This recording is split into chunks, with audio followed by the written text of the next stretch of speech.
Fi Zilalil Quran karya Asy-Syahid Said Qutb, diterjemah bahasa oleh Datuk Yusof Zaki. Semoga Allah memberkati ruh-ruh beliau. Bismillahirrahmanirrahim. Pentafsiran ayat-ayat 163 kepada 167. Kemudian ayat-ayat yang berikut terus berbicara menegakkan kefahaman Islam di atas tapak asasnya yang agung, iaitu tapak asas tauhid, di samping menayangkan pemandangan-pemandangan alam warna yang memberi pengakuan dan pembukaan yang tidak dapat dipertikaikan lagi terhadap hakikat tauhid ini. Kemudian ia mengecam golongan manusia yang memtuhankan berbagai-bagai Tuhan selain Allah dan menggambarkan keadaan mereka yang hampa dan kecewa pada hari mereka melihat azab, di mana mereka masing-masing berlepas diri terhadap satu sama lain, tetapi pelepasan diri mereka tidak memberi apa-apa faedah pada mereka, dan penyesalan mereka juga tidak berguna dan tidak dapat mengeluarkan mereka dari neraka. Dan Tuhanmu adalah Tuhan yang Maha Esa, dan tiada Tuhan yang lain melainkan Dia yang Maha Pemurah dan Maha Penyayang. Ayat 163.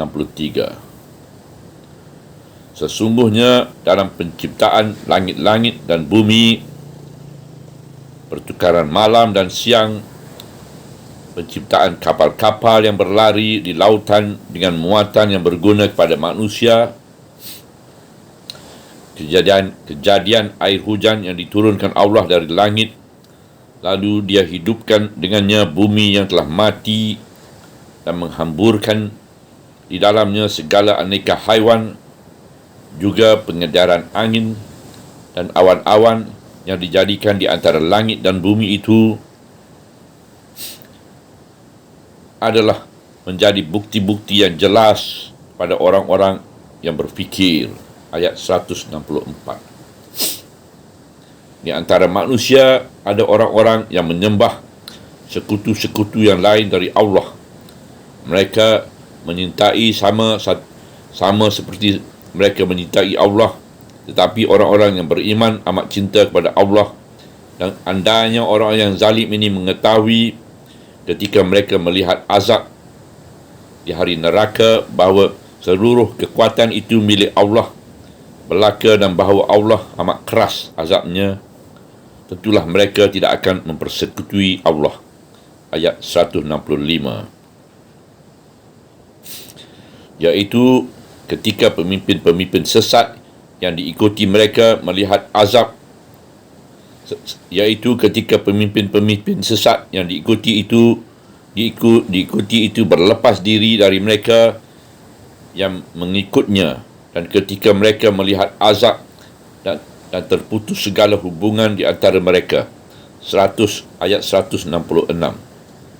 Dan berkatalah orang-orang yang menjadi pengikut itu, andainya kami mendapat peluang kembali ke dunia, tentulah kami akan berlepas diri dari mereka sebagaimana sekarang mereka berlepas diri dari kami. Demikianlah Allah memperlihatkan amalan-amalan mereka menjadi penyesalan kepada mereka, dan mereka tidak sekali-kali akan keluar dari neraka. Ayat 167. Keesaan uluhiyah merupakan tapak asas yang agung, dan di atas tapak inilah ditegakkan kefahaman keimanan. Di sana tidak ada pertikaian di sekitar kepercayaan kewujudan Tuhan. Yang ada hanya perbezaan kefahaman di sekitar zat Tuhan, sifat-sifatnya dan hubungan-hubungannya dengan para makhluk. Tetapi ia tidak menolak kewujudan Tuhan, dan tidak pernah berlaku bahawa fitrah manusia telah melupakan hakikat kewujudan Tuhan, melainkan di zaman-zaman kebelakangan ini, di mana lahirnya tumbuhan manusia-manusia yang terputus dari pangkal hayat, terputus dari pangkal fitrah dan mengingkari kewujudan Allah. Itulah tumbuhan manusia yang tidak mempunyai akar umbinya dalam alam buana ini, dan oleh sebab itu nasib mereka pasti akan berakhir dengan kemusnahan dan kehapusan dari alam al-wujud ini, kerana tabiat, kejadian dan fitrah alam al-wujud ini tidak sanggup menerima kewujudan golongan makhluk yang terputus akar umbinya. Kerana itulah rangkaian ayat-ayat Al-Quran selalu memperkatakan tentang keesaan uluhiyah sebagai satu dasar yang perlu untuk membetulkan kefahaman dan sebagai tapak asas untuk menegakkan kepercayaan ketuhanan ini, dan seterusnya untuk menegakkan seluruh dasar-dasar akhlak dan peraturan-peraturan kemasyarakatan yang terbit dari kepercayaan keesaan uluhiyah di alam al-wujud ini. Dan Tuhanmu adalah Tuhan yang Maha Esa, dan tiada Tuhan yang lain melainkan Dia yang Maha Pemurah dan Maha Penyayang. Ayat 163. Dari dasar keesaan uluhiyah yang ditegaskan dan disokong dengan bermacam-macam cara penegasan, inilah tegaknya keesaan Tuhan Ma'bud yang tunggul, di mana seluruh makhluk menumpukan perhambaan dan ketaatan mereka kehadapnya. Tegaknya kekuasaan pihak yang tunggal, di mana seluruh makhluk menerima segala arahan mengenai dasar-dasar akhlak dan perilaku mereka darinya. Tegaknya sumber perundangan yang tunggal, di mana seluruh makhluk menerima dasar-dasar perundangan dan peraturan darinya. Dan tegaknya sistem hidup yang tunggal yang mengatur kehidupan manusia di segala jalan. Penerangan rangkaian ayat-ayat ini bertujuan menyediakan umat muslimin untuk memainkan peranan mereka yang besar di bumi ini. Ia mengulangi menyebut hakikat keesaan uluhiyah ini yang seringkali disebut di dalam ayat-ayat Al-Quran yang diturunkan di Mekah, iaitu satu hakikat yang sentiasa diperdalamkan akar umbinya oleh Al-Quran dan diperluaskan ufuk-ufuknya sehingga meliputi segala sudut, perasaan dan akal dan segala aspek hidup dan kewujudan. Ia mengulangi menyebut hakikat keesaan uluhiyah ini untuk ditegakkan di atas seluruh perundangan, peraturan dan tugas-tugas kewajipan. Kemudian di sini ia menyebut dua sifat Allah di antara sifat-sifat yang lain, iaitu sifat Ar-Rahman dan Ar-Rahim, yang Maha Penyayang dan Maha Pengasih. Dan dari rahmatnya yang melimpah ruah, mendalam dan berterusan itulah lahirnya segala undang-undang, peraturan-peraturan dan tugas-tugas kewajipan. Seluruh alam warna ini menyaksi dan mengakui konsep wahdaniyah Allah dan rahmatnya yang melimpah ruah di segala pelosoknya. Sesungguhnya di dalam penciptaan langit dan bumi, pertukaran malam dan siang, penciptaan kapal-kapal yang berlari di lautan dengan muatan yang berguna kepada manusia, kejadian air hujan yang diturunkan Allah dari langit, lalu Dia hidupkan dengan bumi yang telah mati dan menghamburkan di dalamnya segala aneka haiwan, juga pengedaran angin dan awan-awan yang dijadikan di antara langit dan bumi itu adalah menjadi bukti-bukti yang jelas pada orang-orang yang berfikir. Ayat 164. Kejadian-kejadian alam harus dilihat dengan mata seorang peneroka yang baru tiba. Cara menggerakkan panca indera dan menyedarkan perasaan ini sewajarnya dapat membuka mata dan hati terhadap kejadian-kejadian yang menarik di alam warna ini, iaitu kejadian-kejadian yang mengagumkan yang telah kehilangan sifat kebaharuan dan keanehannya dan serana-serananya kepada hati dan perasaan dan terlalu biasa dilihat oleh kita. Ia merupakan seruan kepada manusia supaya meneroka alam buana selaku seorang yang baru melihatnya bagi pertama kali dengan mata yang terbuka, perasaan yang terharu dan hati yang hidup bersemangat. Alangkah banyaknya keanehan dan keajaiban yang terdapat dalam pemandangan-pemandangan yang berulang-ulang ini, dan alangkah banyaknya mata dan hati yang terharu apabila melihat pemandangan-pemandangan ini bagi pertama kalinya. Tetapi setelah mata dan hati biasa melihatnya, maka hilanglah kejutan terperanjat dan kagum, dan hilanglah keindahan pandangan pertama yang menyaksi tamasya alam yang amat menarik ini. Laut, langit-langit dan bumi ini, jarak-jarak yang amat jauh ini, jirim-jirim yang amat besar, ufuk yang sayup sarjana, dan alam-alam yang majhul ini, kedudukan-kedudukan dan peredaran-peredarannya yang selaras di angkasa raya yang memeningkan kepala ini, rahsia-rahsia alam langit yang membisik kepada hati dan berselimut dengan pakaian yang majhul, langit-langit dan bumi, hatta walaupun manusia belum lagi mengetahui sesuatu tentang hakikat dimensinya, saiz-saiznya dan rahsia-rahsianya, kecuali sebahagian yang dibukakan Allah kepada mereka apabila daya pemikiran semakin subur dan apabila kajian-kajian ilmiah membantu mereka. Pertukaran malam dan siang, pergantian nur yang terang dengan kegelapan yang hitam, perselisihan pancaran pagi dengan kesuraman senja, kemunculan fajar menyingsing dan matahari jatuh terbenam, telah sekian banyak menggoncangkan perasaan dan mengharukan hati manusia, dan telah sekian banyak mengagumi mereka. Kemudian ciri-cirinya yang mengagumkan dan menarik itu hilang apabila terlalu kerap dilihat mereka, kecuali hati yang mukmin sahaja yang memandang pemandangan-pemandangan itu dengan perasaan yang sentiasa membaharui dan sentiasa mengingat kudrat kuasa Allah pada kejadian-kejadian ini. Hanya hati inilah sahaja yang melihat pemandangan itu pada setiap kali dengan keindahan penciptaan yang baru.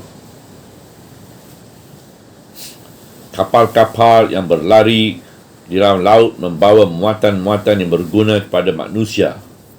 Saya mengaku bahawa dalam tarikan pandangan Al-Quran itu saya tidak merasa sedalam perasaan yang saya rasa ketika mengenangkan pemandangan kapal yang kelihatan seperti satu titik yang kecil mengharungi lautan yang besar, membawa kita dan berlari dengan lajunya, di mana gelombang-gelombang bergulung-gulung bertempur dan kehijauan laut membentang sayup saujana di sekeliling kita.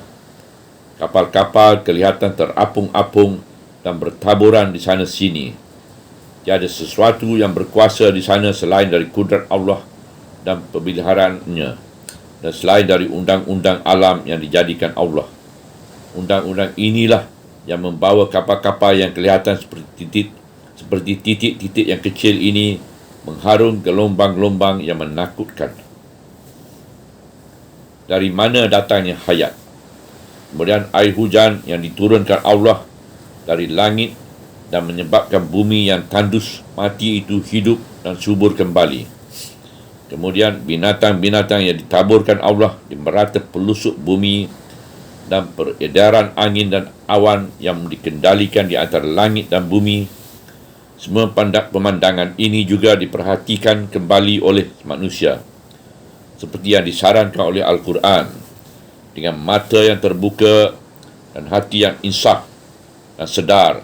Tentu dia akan menggigil kerana menginsafi keagungan kudrat ilahi dan rahmatnya yang melimpah ruah. Kemudian hayat yang tercetus dari bumi selepas disirami air, iaitu hayat yang tidak diketahui hakikatnya dan mempunyai jauhar yang amat seni, yang mula-mulanya berdenyut halus dan tidak jelas, kemudian kian kasar dan jelas, dan akhirnya bergerak gagah dan kuat. Hayat ini dari manakah datangnya? Sebelum ini ia tersembunyi di dalam biji-biji benih. Tapi dari manakah ia datang ke dalam biji-biji benih itu? Dan manakah asalnya? Dan di manakah sumbernya yang pertama? Tidak guna melarikan diri dari menghadapi pertanyaan yang menggeserkan fitrah ini. Golongan ateis yang menolak kewujudan Tuhan cuba mengelakkan pertanyaan ini, iaitu satu pertanyaan yang tidak boleh dijawab melainkan dengan pengakuan adanya Tuhan, pencipta yang berkuasa memberi hayat kepada yang mati. Mereka telah mencuba sekian lama untuk memberi tanggapan yang karut pada orang ramai bahawa mereka sedang dalam perjalanan untuk menciptakan hayat tanpa memerlukan kepada Tuhan. Kemudian akhirnya golongan etis yang berada di negeri Rusia yang kafir dan tidak mengikuti kewujudan Tuhan itu berlepas tangan dan mengaku bahawa hayat itu mustahil diciptakan manusia. Inilah pendapat yang dikatakan sekarang oleh ahli sains Rusia yang paling pintar dalam persoalan hayat, dan sebelum ini Darwin, pengasas teori evolusi, telah melarikan dirinya dari menghadapi pertanyaan ini. Kemudian angin-angin yang bertiup dari satu arah ke satu arah, dan awan yang dibawa angin dan dikendalikan di antara langit dan bumi, dan tunduk kepada undang-undang alam yang dijadikan khalik di alam warna ini, ia tidak cukup ditafsirkan dengan mana-mana teori yang memperkatakan tentang faktor-faktor yang membuat angin itu bertiup, dan memperkatakan tentang cara-cara pembentukan awan. Rahsia yang paling mendalam ialah rahsia faktor-faktor itu sendiri. Itulah rahsia penciptaan alam dengan tabiat yang ada ini, dengan nisbah-nisbah yang ada ini, dan dengan kedudukan-kedudukan yang ada ini, yang membolehkan lahirnya hayat dan suburnya di bumi ini, dan membolehkan wujudnya faktor-faktor yang sesuai untuk hayat, seperti adanya angin, awan, hujan, dan tanah-tanah. Itulah rahsia persesuaian yang dikira sebahagian yang diketahui darinya dengan angka yang beribu-ribu banyaknya. Andainya mana-mana satu dari persesuaian itu mungkir dan kacau, maka hayat tidak akan muncul, atau hayat tidak akan berjalan seperti perjalanannya yang berlaku sekarang. Itulah rahsia pentadbiran ilahi yang halus, yang membayangkan iradat dan pilihannya yang bebas, di samping membayangkan kesatuan dan persamaan perancangan dan rahmat pentadbirannya, adalah menjadi bukti yang jelas kepada orang-orang yang berfikir. Penghujung ayat 164. Ya, akan terbukti jelas andainya manusia dapat membuang dari akalnya kebebalan, kebiasaan, dan kelalaian, dan memandang pemandangan-pemandangan alam warna dengan perasaan yang baru, dan dengan penglihatan yang ingin tahu, dan dengan hati yang disuluh iman. Dan andainya dia dapat berjalan di alam warna ini seperti seorang peneroka yang baru pertama kali turun di alam ini, di mana setiap pancaran cahaya menarik matanya, setiap bunyi menggerakkan telinganya, dan setiap harakat menarik hatinya, dan seluruh dirinya terharu dengan keanehan-keanehan kejadian alam yang tidak berhenti-henti menarik penglihatan hati dan perasaannya. Ini yang dapat dibuat oleh keimanan, iaitu ia membuka mata dan pintu hati, ia merangsangkan kepekaan perasaan, ia memberi penilaian kepada keindahan, keseimbangan, dan kesempurnaan pada kejadian-kejadian alam. Keimanan memberi pandangan yang baru kepada alam warna, memberi kefahaman dan tanggapan yang baru kepada keindahan, dan membuat hidup di bumi sentiasa berada dalam tamasya ciptaan Allah siang dan malam. Namun demikian, di sana terdapat golongan manusia yang tidak meneliti dan berfikir, menyebabkan mereka terpesong dari akidah tauhid yang dibayangkan oleh mereka bentuk alam yang indah dan terpesong dari memandang kepada kesatuan undang-undang alam yang mengagumkan ini. Di antara manusia ada orang-orang yang menyembah sekutu-sekutu yang lain dari Allah. Mereka menyintainya sama seperti mereka menyintai Allah.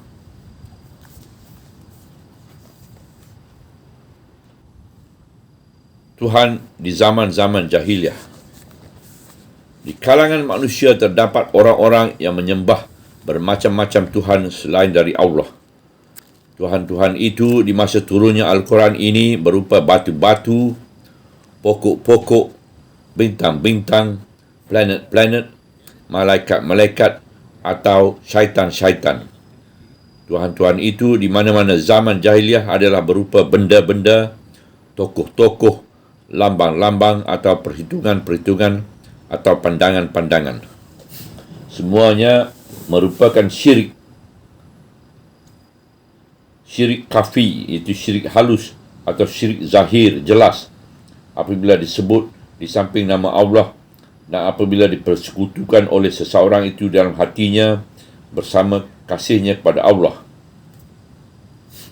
Dan apatah lagi apabila dia mencabut kasih pada Allah dari dalam hatinya dan memberi seluruh kasihnya kepada Tuhan-Tuhan itu, iaitu yang tidak seharusnya diberi melainkan kepada Allah.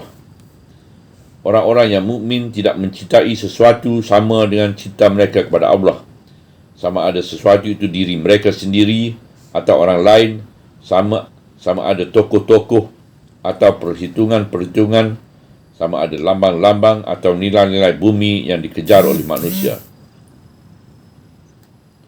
Tetapi orang-orang yang beriman amat cinta kepada Allah.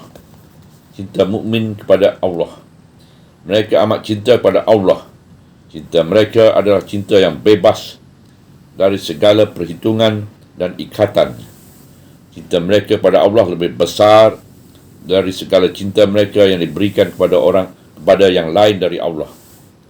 Ungkapan yang menggunakan kata-kata cinta di sini adalah suatu ungkapan yang indah, di samping merupakan sebuah ungkapan yang benar, kerana hubungan yang wujud di antara seorang mukmin yang sebenar dengan Allah ialah hubungan cinta, hubungan kemesraan hati dan kesayangan rohaniah, hubungan akrab, hubungan perasaan yang diikatkan dengan sentimen kasih yang gemilang dan mesra. Dan andainya orang-orang yang zalim itu mengetahui ketika mereka melihat azab di hari neraka, di hari akhirat, bahawa seluruh kekuatan itu milik Allah belaka dan bahawa Allah amat keras azabnya, tentulah mereka tidak akan mempersekutuai Allah. Ayat 165, iaitu ketika pemimpin-pemimpin sesat yang diikuti itu berlepas diri dari mereka yang mengikutinya, dan ketika mereka melihat azab dan terputuslah segala hubungan di antara mereka. Ayat 166. Dan berkatalah orang-orang yang menjadi pengikut itu, andainya kami mendapat peluang kembali ke dunia, tentulah kami akan berlepas diri dari mereka sebagaimana sekarang mereka berlepas diri dari kami. Demikianlah Allah memperlihatkan amalan-amalan mereka menjadi penyesalan-penyesalan pada mereka, dan mereka tidak sekali-kali akan keluar dari neraka. Ayat 167. Jika mereka yang menyembah Tuhan-Tuhan yang lain dari Allah dan menzalimi Allah yang benar serta menzalimi diri mereka sendiri itu dapat memandang jauh pada hari kiamat, di mana mereka hanya berdiri di hadapan Allah yang Maha Esa sahaja, jika mereka dapat memandang dengan mata hati mereka pada hari kiamat, di mana mereka dapat melihat azab yang menunggu orang-orang yang zalim itu, tentulah mereka akan melihat bahawa seluruh kekuatan itu milik Allah belaka. Di sana tiada wujud sekutu-sekutu dan Tuhan-Tuhan tandingan Allah dan mereka juga akan melihat bahawa Allah amat keras azabnya. Penghujung ayat 165.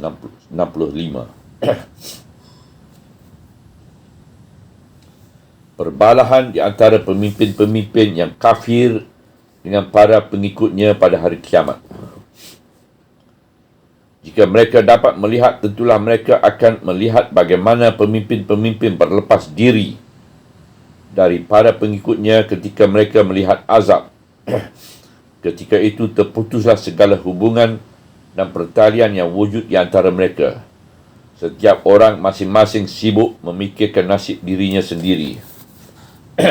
Sama ada dia pemimpin atau pengikut. Ketika itu segala keketuaan dan kepimpinan yang diikuti itu tumbang dan runtuh belaka. Mereka tidak dapat menyelamatkan diri mereka sendiri, apatah lagi hendak menyelamatkan para pengikut mereka. Ketika itulah terdedahlah hakikat uluhiyah yang sebenar, iaitu hakikat uluhiyah dan kudrat Allah yang Maha Esa, dan terbukalah tembelang pembohongan kepimpinan-kepimpinan yang sesat dan lemah di hadapan Allah dan di hadapan azab.